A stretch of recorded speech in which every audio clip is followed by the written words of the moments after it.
অজু লাগবে না, কিবলামুখী হওয়া লাগবে না, মসজিদে যাওয়া লাগবে না, জিকির করতে এগুলো লাগে নাকি? কিচ্ছু লাগবে না। শুধু মানুষের গীবত, অপবাদ, নিন্দা করিয়েন না, অপ্রয়োজনীয় কথা বলিয়েন না, জিহ্বাটা বন্ধ রাখেন আর বলতে থাকেন লা ইলাহা ইল্লাল্লাহু ওয়াহদাহু লা শারীকা লাহু লাহুল মুলকু ওয়া লাহুল হামদু ওয়া হুয়া আলা কুল্লি শাইইন কাদির।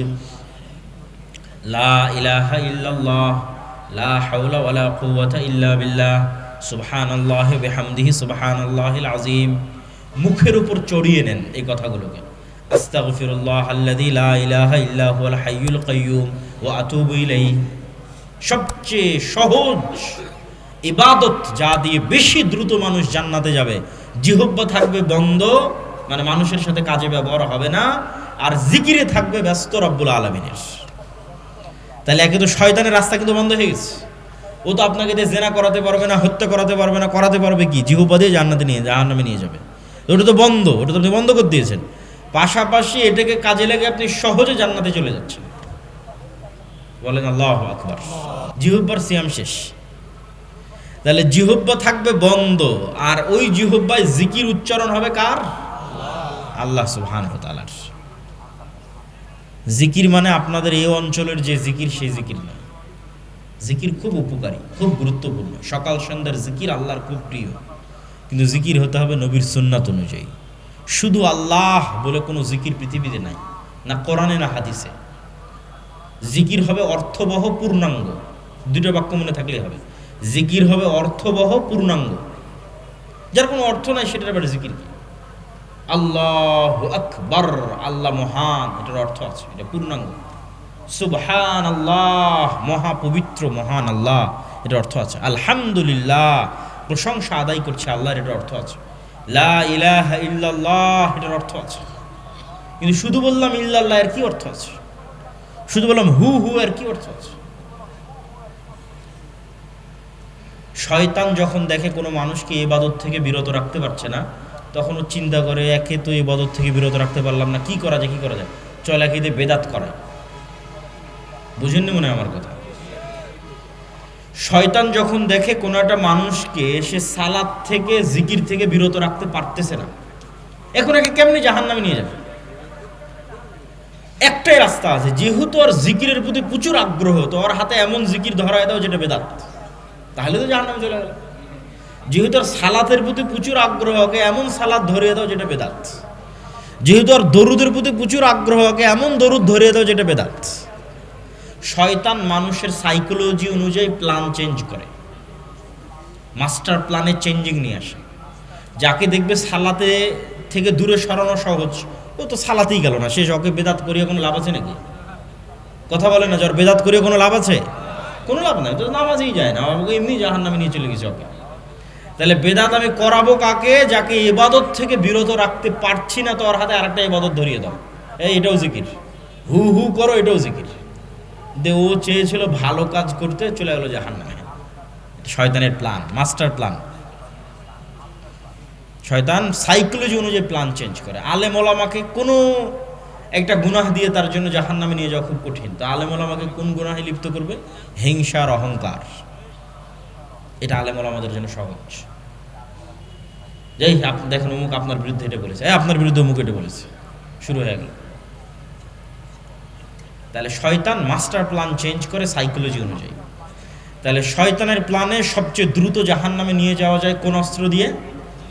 জিহ্বা দিয়ে। আর আপনিও সবচেয়ে দ্রুত জান্নাতে চলে যাবেন কোন অস্ত্র দিয়ে? জিহ্বা দিয়ে। তাহলে সামনে শাবান, এখন আমরা শাবান, সামনে রমাজান। সিয়াম মানে নির্বাচনের মধ্যে অবস্থান করতেছেন। সিয়াম মানে শুধু পেটের সিয়াম বা লজ্জাস্থানের সিয়াম নয়, জিহ্বার, চোখের, কানের সবগুলোর সিয়াম পালন করতে হবে।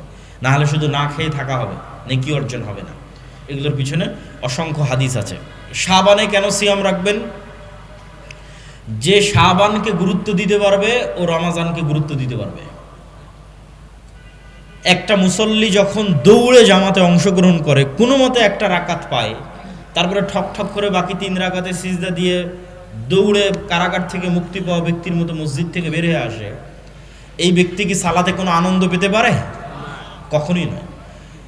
তো এইরকম হঠাৎ সালাত উপস্থিত হলো আর হঠাৎ সালাত বিদায় নিল, এই সালাতে কোনো আনন্দ নাই।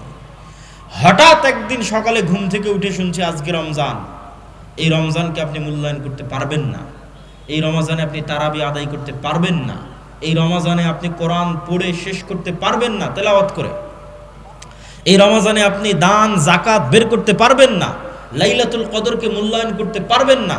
আর যখন আপনার ব্রেন 1 মাস আগে থেকে সাইকোলজিক্যালি মেন্টালি প্রিপেয়ার হচ্ছে যে আমি শাবানে সিয়াম আছি, কেন সামনে কি আসতেছে বলেন তো, একটু জোরে বলেন, সামনে কি আসতেছে? রমজান। ব্রেনে সিগন্যাল যাচ্ছে প্রতিদিন, যতদিন সিয়াম আছেন শাবানে প্রতিদিন ব্রেনে সিগন্যাল যাচ্ছে শাবানের পরই রমজান, শাবানের পরই রমজান। ব্রেন কিন্তু মেন্টালি প্রিপেয়ার হচ্ছে। এই রমজান আপনার পূর্ব প্রস্তুত অবস্থায় আসবে।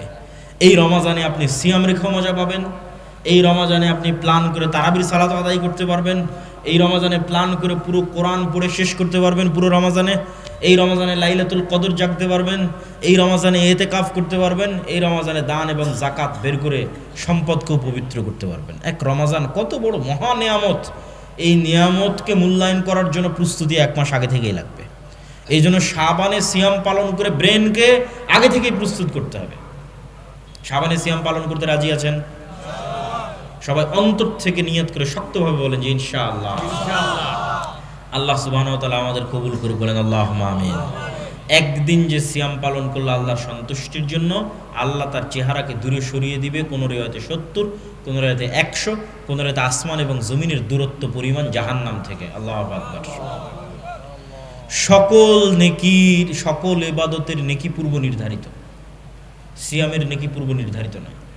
আল্লাহ বলছেন আস-সাওমু লি ওয়া আনা আজজি বিহি। সিয়ামের নেকি, সিয়াম যেহেতু আমার জন্য খাস, এর নেকিও আমিই দিব। আল্লাহু আকবার। প্রত্যেকটা ইবাদতকারীর জন্য বিশেষ সম্মানার্থে দরজা থাকবে জান্নাতে। একজন মাত্র ব্যক্তি যাকে সকল দরজা থেকে ডাকা হবে তিনি আবু বকর রাদিয়াল্লাহু তাআলা আনহু। আল্লাহু আকবার। সিয়াম পালনকারীর দরজার নাম আর রাইয়ান। এটা সিয়াম পালনকারীর সম্মান, বিশেষ মর্যাদা, তার জন্য একটা আলাদা দরজা তৈরি করা হয়েছে, প্রোটোকল, বিশেষ প্রোটোকল। জান্নাতে একটা আলাদা দরজা তৈরি করা হয়েছে, যে দরজা দিয়ে সিয়াম পালনকারীদের ডাকা হবে, বিশেষ প্রোটোকল। বাইতুল্লাহর নিসবাত আল্লাহর দিকে, কাবার নিসবাত আল্লাহর দিকে। কাবা ঘরের মধ্যে কি আল্লাহ সুবহানাহু ওয়া তাআলা থাকেন? সত্তাগতভাবে থাকেন? থাকেন না। আল্লাহ সুবহানাহু ওয়া তাআলা আছেন 7 আসমানের উপরে, আরশের উপরে। তাহলে কেন বলা হয় কাবা আল্লাহর ঘর? এটা সম্মান। কাবাকে সম্মান দেওয়া হচ্ছে, যে কাবাকে বলা হচ্ছে কার ঘর? আল্লাহর ঘর। সিয়ামের সম্মান, যে সিয়ামকে বলা হচ্ছে যে এটি একমাত্র ইবাদত পৃথিবীতে যা শুধুমাত্র কার জন্য? আল্লাহ সুবহানাহু ওয়া তাআলার জন্য। এই জন্য সিয়াম পালন করে আনন্দের সময় দুইটা, ইফতারের সময়। আর যেহেতু পূর্ব নির্ধারিত কোনো নেকি নাই, নেকি পাবে কার কাছে? এই জন্য আল্লাহর কাছে সাথে যখন সাক্ষাৎ হবে তখন সিয়াম পালনকারীর দ্বিতীয় খুশির মুহূর্ত, যে আল্লাহ সুবহানাহু ওয়া তাআলা তাকে কি সারপ্রাইজ দেন, তা সে যে সিয়াম পালন করেছে আর প্রতিদান বিনিময় আল্লাহ সুবহানাহু ওয়া তাআলা কি দেন। প্রিয় উপস্থিতি, সিয়াম পালন শয়তানকে কন্ট্রোল করার এক অন্যতম উপায়। আপনার শরীরের মধ্যে শয়তান প্রবেশ করে, রাসূল সাল্লাল্লাহু আলাইহি ওয়াসাল্লাম বলেছেন। রক্তনালীতে শয়তান চলে, তিনি বলেছেন। রক্তনালী সংকুচিত হয় সিয়াম পালন করলে। প্রত্যেকটা ইবাদতের সাথে মানুষের নাফসকে পবিত্র করার সম্পর্ক আছে। সালাতের মাধ্যমে আপনি এটাকে নাফসকে কন্ট্রোলে রাখতে পারবেন, সিয়ামের মাধ্যমে নাফসকে কন্ট্রোলে রাখতে পারবেন, জাকাত দেওয়ার মাধ্যমে নাফসের স্বভাবজাত চরিত্র হচ্ছে ও টাকা ভালোবাসে, জাকাত দেওয়ার মাধ্যমে ওইটা থেকে কৃপণতার রোগ থেকে নাফস পবিত্র হবে। নাফসের স্বভাবজাত স্বভাব হচ্ছে ও খেতে ভালোবাসে, খাওয়া বন্ধ করে দাও। খাওয়া বন্ধ করে দেওয়ার মাধ্যমে আপনি তাকে কন্ট্রোল করতে পারবেন যে না, তুমি খাবার থেকে বিরত থাকো। এই প্র্যাকটিসের মাধ্যমে তুমি গুনাহ থেকে বিরত থাকার প্র্যাকটিস অর্জন করো। নাফস ভালোবাসা অলসতায় কাটিয়ে দিতে, কিছু করবে না, সারাদিন শুয়ে বসে কাটিয়ে দিতে বলে না, একে বাধ্য করো 5 ওয়াক্ত সালাত আদায় করতে। যদি একে 5 ওয়াক্ত সালাত আদায় করতে বাধ্য করতে পারো, নাফস তোমার কন্ট্রোলে চলে এসেছে। এটা শয়তানের কন্ট্রোলে আর নাই। আপনি সালাতেও নাই, সিয়ামেও নাই, নিশ্চিত থাকেন আপনার নাফস কার কন্ট্রোলে আছে? জোরে বলেন না, কার কন্ট্রোলে আছে? শয়তানের কন্ট্রোলে আছে। তাহলে নাফসকে শয়তানের কন্ট্রোল থেকে মুক্ত করে নিজের কন্ট্রোলে নেবেন, আল্লাহ সুবহানাহু ওয়া তাআলার দাসত্বে আত্মসমর্পণ করবেন। তার 1 নম্বর 5 ওয়াক্ত সালাত, 2 নম্বর সিয়াম। সেই সিয়ামের একটা বড় নফল সিয়ামের মাসে আমরা অবস্থান করছি, শাবান মাসের সিয়াম। আল্লাহ আমাদের পালন করার তৌফিক দান করুক, বলেন আল্লাহ আমিন। পরের জরুরি কথা বলেছি, বক্তব্য দিব না, শুধু জরুরি কথা বলে বলে বক্তব্য শেষ করব। পরের জরুরি কথা হচ্ছে, আজকে যে জায়গায় আপনারা উপস্থিত হয়েছেন, এই জায়গা প্রায় 20 কাঠা জায়গার উপর আপনারা বসে আছেন। তার 10 কাঠা অলরেডি আমাদের ভাইয়েরা রেজিস্ট্রি করে ফেলেছে, আর 10 কাঠা বায়নামা তারা সম্পূর্ণ করেছে, বলেন আলহামদুলিল্লাহ। কিন্তু সেই বায়নামার বকেয়া কত জানেন? প্রায় 2 কোটি টাকার কাছাকাছি। কিন্তু এত বড় হিম্মত তারা নিয়েছে আল্লাহর উপর ভরসা করে, এবং আমি বিশ্বাস করি আল্লাহ এটা পূরণের ব্যবস্থা করে দেবেন, বলেন আল্লাহ আমিন। তো দান কেন শক্তিশালী ইবাদত? এটা প্রাসঙ্গিক। কেন আপনি দান করবেন? জরুরি কথার মধ্যে এটা একটা জরুরি কথা। কেন দান করবেন? দান কেন শক্তিশালী ইবাদত? আলোচনার শুরুতেই বলেছি, আল্লাহর কাফফারা সিস্টেমের 1 নাম্বার শুরু হয় কি দিয়ে? টাকা দিয়ে। আবারও জোরে বলেন তো, কি দিয়ে শুরু হয়? টাকা দিয়ে। তাহলে দুনিয়াতেই গুনাহের কাফফারা করে নেওয়া যাচ্ছে কি দিয়ে? আপনি নিশ্চিত থাকেন এই টাকা দিয়ে কিয়ামতের মাঠে গুনাহের কাফফারা হবে। কিন্তু কিয়ামতের মাঠে নতুন করে টাকার মালিক হওয়ার সুযোগ থাকবে নাকি? থাকবে না। কিয়ামতের মাঠে যদি আপনি কোটিপতি হতে চান, সেটা কখন হতে হবে? এখন হতে হবে। যে কিয়ামতের মাঠে আমি যে কোনো বিপদ আপদ থেকে বাঁচতে চাই, তো বাঁচতে পারবেন টাকা দিয়ে, নিশ্চিত থাকেন। কি দিয়ে বাঁচতে পারবেন? জোরে করে বলেন তো, আর একটু জোরে বলেন, কি দিয়ে বাঁচতে পারবেন? টাকা দিয়ে বাঁচতে পারবেন।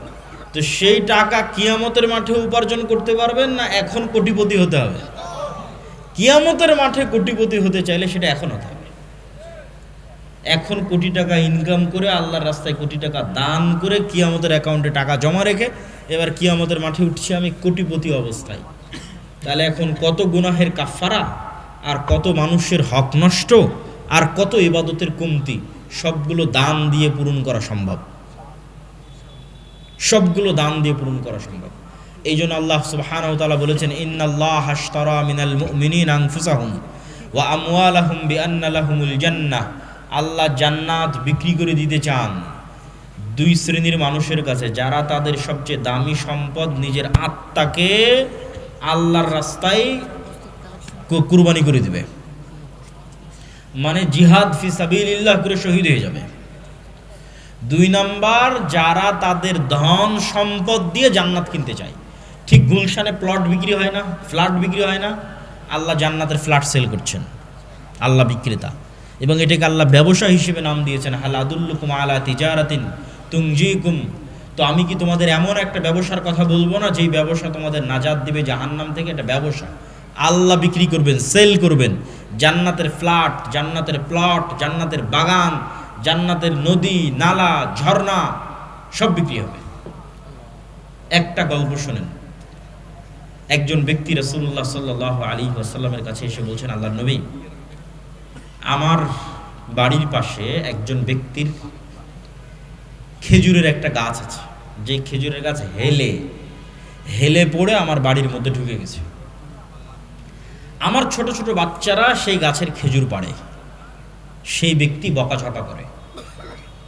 রাসূলুল্লাহ সাল্লাল্লাহু আলাইহি ওয়াসাল্লাম ওই ব্যক্তিকে ডেকে পাঠিয়ে বললেন, জান্নাতে একটা খেজুর গাছের বিনিময়ে এই খেজুর গাছ তুমি এই গরিব মিসকিন মানুষকে দিয়ে দাও। বলেন আল্লাহু আকবার। বিক্রি হচ্ছে না? হচ্ছে না? বিক্রি হচ্ছে। জান্নাতে একটা খেজুর গাছ পাবে আর দুনিয়াতে একটা খেজুর গাছে দিয়ে দিবে। তাহলে জান্নাতের খেজুর গাছ পর্যন্ত বিক্রি হয়ে যাচ্ছে। চিন্তা করেন, জান্নাতের খেজুর গাছ বিক্রি হয়ে যাচ্ছে। এখন এই ব্যক্তি রাজি হলো না। এখানেও শিক্ষা আছে। ব্যক্তি মালিকানায় নবীরও জোর চলে না। ইসলাম ব্যক্তি মালিকানায় বিশ্বাস করে। টাকার মালিক আমি দিব না, দান করব না। যেমন যিনি এখন এই 10 শতকের মালিক, তিনি যদি বলে যে না আমি এটা দিব না, তিনি চাইলে তো দানও করতে পারে। কিন্তু যদি বলে না দিব না, তাহলে কি আপনি জোর করে নিতে পারবেন? পারবেন না। ব্যক্তি মালিকানায় নবীরও জোর চলে না। দিবে না, কি করার? দিবে না, শেষ। জান্নাতে একটা খেজুর গাছের বিনিময়ে দিবে না তো কি করার? এখন আবু দাহদা নামে একজন সাহাবীর কানে কথা গেছে। ওনার লোভ তৈরি হয়ে গেছে, জান্নাতে একটা খেজুর গাছ আমার নামে কনফার্ম, নিশ্চিত। লোভ, পরকাল মুখী চিন্তার মানুষ যারা, যারা জান্নাতকে দেখতে পায় তাদের চিন্তা চেতনা ভিন্ন। সে তখন ওই ব্যক্তিকে গিয়ে বলছে যে আমার বিশাল বড় খেজুরের বাগান আছে, ভাই পুরো খেজুরের বাগান তোর, তুই একটা খেজুরের গাছ আমাকে দিয়ে দে। এই আবু দাহদা ওই ব্যক্তিকে গিয়ে বলছে যে আমার বিশাল বড় খেজুরের বাগান আছে, এই পুরো খেজুরের বাগান তুই নিয়ে নে, আর এই খেজুরের গাছটা আমাকে দিয়ে দে। এখন ওই ব্যক্তি চিন্তা করতেছে যে বিশাল খেজুরের বাগান, ওর তো কোনো শত্রুতা নাই, শত্রুতা নাই যে দিবে না এরকম কোনো জেদ নাই, ঠিক আছে। বিশাল খেজুরের বাগানের বিনিময়ে এই খেজুরের গাছটাও আবু দাহদাকে দিয়ে দিয়েছে। আবু দাহদা এসে এখন রাসূল সাল্লাল্লাহু আলাইহি ওয়াসাল্লামকে বলতেছে, আল্লাহর নবী আপনি বলেছিলেন যে এই খেজুরের গাছটা যদি কেউ গরিব বা মিসকিনকে দিয়ে দেয় তাহলে তার জন্য জান্নাতে একটা খেজুরের গাছ হবে, কথা কি ঠিক? রাসূল সাল্লাল্লাহু আলাইহি ওয়াসাল্লাম বলছেন হ্যাঁ কথা ঠিক। তো আল্লাহর নবীকে তিনি বলছেন, আল্লাহর নবী আমি এই খেজুরের গাছটা পুরো একটা খেজুরের বাগানের বিনিময়ে কিনে নিয়েছি, আর এই খেজুরের গাছটা জান্নাতের খেজুরের গাছের বিনিময়ে লোককে দিয়ে দিলাম। বলেন আল্লাহু আকবার। কি স্যাক্রিফাইস দেখেন। টাকা দিয়ে জান্নাত কিনে পাওয়া যায়, জান্নাতের খেজুরের গাছও বিক্রি হবে, জান্নাতের ঝর্ণাও বিক্রি হবে। রাসূল সাল্লাল্লাহু আলাইহি ওয়াসাল্লামের মসজিদে নববীর সামনে একটা কুয়া ক্রয়ের প্রয়োজন। কুয়া, যে কুয়ার মালিক ইহুদি, মুসলমানদের উজু গোসলে দরকার হয়। আল্লাহ নবী বললেন জান্নাতে একটা ঝর্ণার বিনিময়ে কে এই কুয়া মুসলমানদের জন্য ওয়াকফ করে দিবে? উসমান ইবনে আফফান বললেন, আল্লাহ নবী জান্নাতে একটা ঝর্ণার বিনিময়ে আমি এই কুয়া কিনে আল্লাহর রাস্তায় ওয়াকফ করে দিলাম। আল্লাহু আকবার। সে উসমান বিন আফফানের সম্পদ এখনো আছে। উসমান বিন আফফানের নামে ব্যাংক অ্যাকাউন্ট আছে, উসমান বিন আফফানের নামে খেজুরের বাগান আছে, উসমান বিন আফফানের নামে অসংখ্য হোটেল আছে মসজিদে নববী এবং মক্কার হারামের পাশে। উসমান বিন আফফানের দান শেষ হয়নি। আজ 1400 বছর পার হয়ে গেছে, উসমান বিন আফফানের সাদাকায়ে জারিয়া চলমান আছে। বলেন আল্লাহু আকবার। কি তাদের ইখলাস আর কি তাদের নিয়ত। তো অর্থ খুব প্রয়োজন, অর্থ দিয়ে জান্নাত কিনে পাওয়া যায়।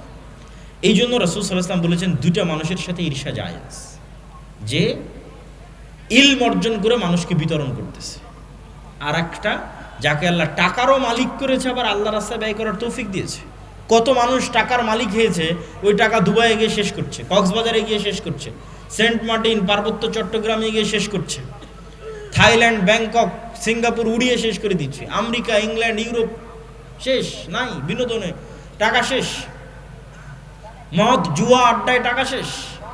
কয়জন লাখপতি কোটিপতিকে আল্লাহ এই তৌফিক দিয়েছে যে তার ওই কোটি টাকা লাখ টাকা আল্লাহর রাস্তায় ব্যয় করার সুযোগ দিয়েছে। আল্লাহু আকবার। এই সত্যি সৌভাগ্যবান, দাউদ সুলাইমানের মতো সৌভাগ্যবান। দাউদ সুলাইমান যেমন সৌভাগ্যবান, কোটি টাকার মালিক, কিন্তু সেই টাকা ব্যয় হবে আল্লাহর রাস্তায়। উসমান ইবনে আফফানের মতো সৌভাগ্যবান, কোটিপতি, কিন্তু ব্যয় হবে আল্লাহর রাস্তায়, বিনোদনে নয়, আরাম আয়েশে নয়। এর চাইতে সৌভাগ্যবান পৃথিবীতে কেউ নাই। এই জন্য টাকা উপার্জন করতে হবে এবং টাকা উপার্জন করে আল্লাহর রাস্তায় দান করতে হবে। মুসলমানেরা ব্যবসায়ী জাতি, বিজনেসম্যান কওম, তাদেরকে চাকুরিজীবী বানিয়েছে ইউরোপিয়ানরা। ব্যবসা না করলে দান করতে পারবেন না। কেন কৃষিকাজকে আল্লাহ পছন্দ করেছে? কৃষিকাজের নাম কাফের, শায়েখ বলে গেলেন।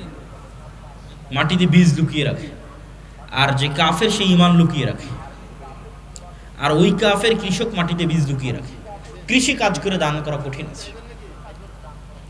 দান করতে হলে ব্যবসায় করতে হবে। এই জন্য রাসূলুল্লাহ সাল্লাল্লাহু আলাইহি ওয়াসাল্লাম বলেছেন, আত-তাজির আস-সাদুক আল-আমিন, সত্যবাদী আমানতদার ব্যবসায়ী কিয়ামতের মাঠে নবী রাসূলদের সাথে থাকবে। কত বড় ফজিলত! সত্যবাদী আমানতদার ব্যবসায়ী কিয়ামতের মাঠে কাদের সাথে থাকবে? নবী রাসূলদের সাথে থাকবে। এই জন্য ব্যবসা করে টাকা উপার্জন করে আল্লাহর রাস্তায় দান করতেই হবে। একটা টাকাও যদি হালাল উপায়ে ইনকাম করা যায়, ওটা আল্লাহর দয়া, রহমত। বস্তুবাদী চিন্তাধারায় আপনি একটা টাকা উপার্জন করবেন, এটা শুধু ওই টাকাটাই উপার্জন করছেন, যে আমার 500 টাকা দরকার, এটা বস্তুবাদী চিন্তাধারা। আর ইসলামে আমি 500 টাকা উপার্জন করতে যাচ্ছি না, আমি আল্লাহর দয়া, আল্লাহর রহমত উপার্জন করতে যাচ্ছি। এই কনসেপ্টে আগাতে হবে। থাকবেন অল্পে তুষ্ট, কিন্তু ইনকাম করতে হবে সর্বোচ্চ আল্লাহর রাস্তায় দান করার জন্য। অল্পে তুষ্ট মানে বিলাসী নয়, অপচয়কারী নয়। যেটা আমি আমার আর এক বক্তব্যে বলেছি, ধনী হতে চাইলে বিলাসী অপচয় করা যাবে না। পোর ড্যাড এবং রিচ ড্যাড বইয়ের লেখক এটাই বলেছেন, যে রিচ মাইন্ড সেট আপ আর পোর মাইন্ড সেট আপ কী। দিলাম 50 লক্ষ টাকা আজকে আপনাদের সবাইকে। গরিবকে যে 50 লক্ষ টাকা নিয়ে গিয়ে মনে করবে যে আমি একটা দামি 3 পিস নিব, দামি পাঞ্জাবি নিব, দামি জুতা নিব, দামি গাড়ি নিব, এ গরিব, আজীবন গরিব থাকবে। আর যে 50 লক্ষ টাকা নিয়ে গিয়ে বলবে যে আমার ছেঁড়া পাঞ্জাবি আছে, পাঞ্জাবি ছেঁড়াই থাক, আমার জুতা ময়লা আছে, ময়লাই থাক, এই 50 লক্ষ টাকা এমন জায়গায় ইনভেস্ট করব যেখান থেকে আবার টাকা ইনকাম হবে। এখন যে নিয়ে গিয়ে গাড়ি কিনলো, গাড়িতে তো তেল খরচ হবে, টাকার খরচ তো আরও বেড়ে গেল। আর যে 50 লক্ষ টাকা নিয়ে গিয়ে এমন জায়গায় ইনভেস্ট করলো যেখান থেকে টাকা বের হবে, ধনী কোনো না কোনো দিন ধনী হবেই। তাহলে অল্পে তুষ্ট মানে ওই যে বিলাসিতা, বিলাসিতা মুক্ত। তো যাক, আমি আমার আলোচনার মূল কথায় আসি। জরুরি আলোচনা করতে করতে বলেছি আলোচনা শেষ হয়ে যাবে। একটা জরুরি আলোচনা শেষ করলাম সাবান। 2 নম্বর জরুরি আলোচনা হচ্ছে দান অত্যন্ত পাওয়ারফুল ইবাদত। দান দিয়ে জান্নাতে ফ্ল্যাট কিনতে পাওয়া যাবে, দান দিয়ে জান্নাতে ঝর্ণা কিনতে পাওয়া যাবে, দান দিয়ে জান্নাতে গাছ কিনতে পাওয়া যাবে, দান দিয়ে জান্নাতে ঘর কিনতে পাওয়া যাবে, দান দিয়ে জান্নাতে বাড়ি, প্যালেস, বিল্ডিং কিনতে পাওয়া যাবে। আজকে আপনারা যে মাটির উপর বসে আছেন, এই মাটির বকেয়া 2 কোটি টাকা। প্রথমত আমরা এখন বৈঠকি দানে অংশগ্রহণ করব। দ্বিতীয়ত, যার পক্ষে যেভাবে সম্ভব কুমিল্লা অঞ্চলের যত মানুষ প্রবাসে আছেন সবার প্রতি আহ্বান থাকবে, আপনারা হোয়াটসঅ্যাপ গ্রুপের মাধ্যমে একত্রিত হয়ে আমেরিকা হন, ইউরোপ হন, সৌদি, দুবাই, কুয়েত, কাতার, বাহরাইন, যে যেখানে আছেন হোয়াটসঅ্যাপ গ্রুপের মাধ্যমে একত্রিত হয়ে ভাইয়েরা যে পার স্কোয়ার ফিট কত টাকা যেন নির্ধারণ করেছেন, 2500 টাকা। 2500 টাকা সর্বনিম্ন, 2500 টাকা, এবং সর্বোচ্চ যতদূর সম্ভব তারা 6 থেকে 7 মাস সময় নিয়েছে।